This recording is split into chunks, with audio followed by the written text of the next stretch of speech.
So, human body has trillions of cells which vary in shape and size।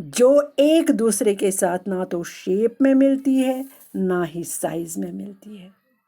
Different groups of cells perform variety of functions. اب جب یہ مختلف قسم کے groups ہے sales کے، یہ مختلف قسم کے کام انجام دیتے ہیں. جیسے کہ میں نے کل آپ لوگوں کو بتایا ہے، ہم میں اگر ہارٹ ہے تو ہارٹ میں جو سیلز ہے وہ اپنا کام کرتے ہیں. ہم میں اگر کڈنی آرگن ہے تو کڈنی میں جو سیلز ہے وہ اپنا کام کرتی ہے. ہم میں اگر انٹسٹائنز ہے، ان میں جو سیلز پائے جاتے ہیں تو وہ اپنا کام کرتے ہیں. ایسے ہی پینکریاس، ایسے ہی لیور، باقی جو آرگنز ہیں ہم میں، تو یہ اپنا اپنا کام بخوبی انجام دیتے ہیں. Organisms made of more than one cell are called multicellular. وہ آرگنزمز جو ایک سے زیادہ سیل کے بنے ہوں. میں پھر سے کہتی ہوں، وہ آرگنزمز جو ایک سے زیادہ سیل کے بنے ہو، ان آرگنزمز کو ہم کہتے ہیں multi cellular. Multi means many, cellular means cell, یعنی کہ ایک سے زیادہ آرگن کے بنے، ایک سے زیادہ سیل کے بنے آرگن، ان کو ملٹی سیلولر آرگنز کہتے ہیں. Multi means many, cellular means cell. The number of cells being less in smaller organisms does not in any way affect the functioning of the organism. اب یہاں پر بات ایک ہے جو آپ کو سمجھنا بہت ضروری ہے. اس کا مطلب یہ نہیں جس آرگن میں آپ کم تعداد میں سیلز دیکھو گے، یہاں جس آرگن میں کم سیلز تعداد، جو آرگن کم سیلز والی ہوتی ہے، اس کا مطلب یہ نہیں کہ وہ اپنا کام انجام نہیں دیتے، جو آرگنزم کی فنکشن ہوتی ہے وہ اچھی طرح سے نہیں نبھاتے. No, you will be surprised. آپ حیران ہوگی to know that an organism with billions of cells begin life as single cell which is the fertilised egg. تو آپ لوگ اس بات کو اس بات پہ حیران ہو جاؤ گے کہ ایک آرگنزم جو ہے اس میں بلین سیلز ہوتے ہیں، مگر جب اس آرگنزم کو بننے کا سٹارٹ ہوتا ہے، جب وہ آرگنزم بنتا ہے تو وہ ایک سیل سے بنتا ہے. That is called fertilised egg. وہ تو میں نے آپ لوگوں کو پچھلے چیپٹر میں سمجھایا ہے.